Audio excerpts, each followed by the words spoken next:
Hello everyone, good evening সবাইকে। আজকে আমাদের এখানে হচ্ছে উল্টো রথ। আমাদের কাঠের রথ নয়, তাই আমাদের এখানে উল্টো রথ আজকেই হচ্ছে রবিবার, আর আজকে আমি পোস্ট করছি সেটা হচ্ছে সোমবার।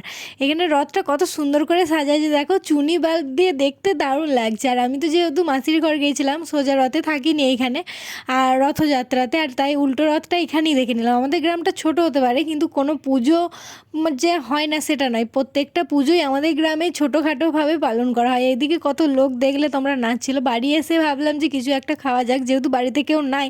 একা থাকলে কি হয় বলো, মনে হয় নিজের জন্য একটু এইটা ওইটা বানিয়ে খেয়ে নিই, তাই একটুখানি বেশি সময় লাগবে না, নিজের জন্য করে নেবো। এদিকে চা করেছিলাম, চলো চা খেতে খেতে চাউমিনটা আমি বানিয়ে ফেলি। এদিকে আমার চাউমিন বানানো কমপ্লিট হয়ে গেছে। আর এটা দেখে ভাবছি ছোটো বাটির না, আমি ভেবেছিলাম একটা ছোটো চাউমিনই নিয়েছিলাম, কিন্তু এই বাটিটা অনেক বড় বাটি। বাটিটা এত ভর্তি হয়ে গেছে বুঝতে পারিনি।